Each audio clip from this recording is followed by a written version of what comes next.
በስመ አብ ወወልድ ወመንፈስ ቅዱስ አሐዱ አምላክ አሜን። ግንቦት 3 ቀን የሚከበሩ ዓመታዊ የቅዱሳን በዓላት። ቅዱስ ያሶን ሐዋርያ።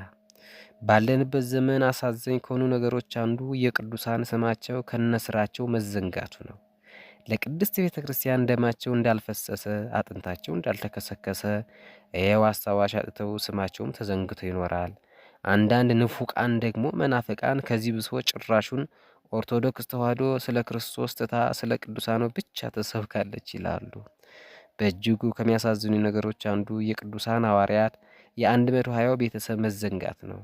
ከ120 ቤተሰብ አብዛኞቹ ስም በመዘንጋቱ ሊቃውንቱም ዝምታን መምረጣቸው ያሶን፣ አርስጦስ፣ አፍሮዲጡ፣ ቆሮስ እያልን የሰበሉት ናርዲስ ስም ስንጠራ ግን ግር የሚለው አይነት ትውልድ ተፈጥሯል። እስኪ እንዲያው ቢያንስ ሐዋርያትና አበይት ቅዱሳን እናስባቸው። አስበናቸው የሚጨመርልን እንጂ ለነሱ የሚጨምርላቸው ነገር የለምና። ዛሬ የምናስበው ቅዱስ ያሶን ሐዋርያ ከ72ቱ አርድእት አንዱ ነው። ጌታችንን ከጥምቀቱ በኋላ ተከትሎ ለ3 ዓመታት ከእግሩ ስር ቁጭ ብሎ ተምሯል። ከጌታችን እርገት በኋላ መንፈስ ቅዱስን ተቀብሎ ለስብከተ ወንጌል ወጥቷል። ለብዙ ጊዜ ከቅዱስ ጳውሎስ ጋር ተመላልሶ ሰብኳል። በመከራም ተካፍሎታል። ታላላቆቹ ሐዋርያት ሰማዕትነትን ከተቀበሉ በኋላ ለመጣው አዲስ ክርስቲያን ትውልድ ከጌታችን ኢየሱስ ክርስቶስ ቃል የሰማውን አስተላልፏል። ወንጌልን ስለሰበከላቸው አሕዛብ ብዙ ጊዜ አስረው ይደበድቡት፣ ያንገላቱት ነበር። አንዳንድ ጊዜም እሳት እያነደዱ ያቃጥሉት ነበር። ፈጣሪው ግን በተአምራት እያዳነው ከእርሱ ጋር አልተለየውም። ከከተማ አውጥቶ በዱርና በእስር ቤቶች ብዙ ነፍሳትን ሽፍቶችንም ሳይቀር ወደ ክርስትና ማርኳል። ቅዱስ ያሶን ለረዥም ዓመታት ሰብኮ በመልካም ሽምግልና አርፏል። ከቅዱሱ ሐዋርያ ረድኤት በረከት ይክፈለን። በዚህች ዕለትም ንግሥት ወለተ ማርያም ትታሰባለች። እቺ እናት ኢትዮጵያዊቷ ቡርክት ወለተ ማርያም የደጉ አጼ ናኦድ ሚስት የአጼ ልብነ ድንግልና የቅድስት ሮማነ ወርቅ እናት ናት።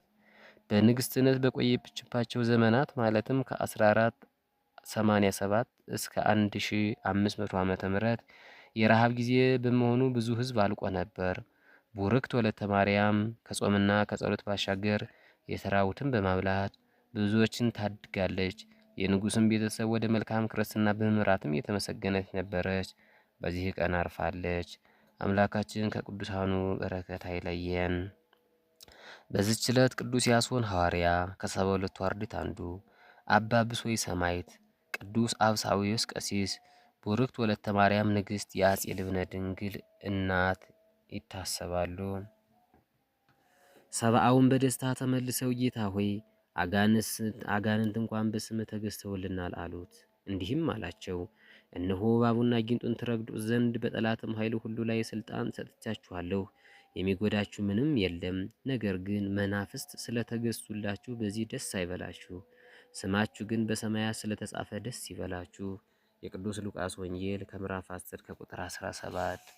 ያሶን ሐዋርያ ረዳ ጳውሎስ መረግድ ወብሶይ ሰማዕት እንተክሳዱ ግሙድ ወለተ ማርያም ንግሥት ብእሲተ ጻድቅ ናኦድ ዘወለደት ለልብነ ድንግል ዘስመ መንግሥቱ ወናሰገድ ሲየም ጸዋሪ አክል ወአብሳዩ ስዱድ ያሶን ሐዋርያ በሀገረ ሙላዱ ጠርሴስ ዘሰበከ ስሙ ለእግዚአ ስብሐት ክርስቶስ ወዘመሐረ ጥበበ ለለነበሩ በተጽናት ብሶይ ወሴሙ አብሳዩ ቀሲስ ወለተ ማርያም ንግሥት ምልኢተ ሞገስ። በዕለቱ ከተነሱት ቅዱሳን ረድኤት በረከት ይክፈለን። ወስብሐት ለእግዚአብሔር ወለወላዲቱ ድንግል ወለመስቀሉ ክቡር አሜን።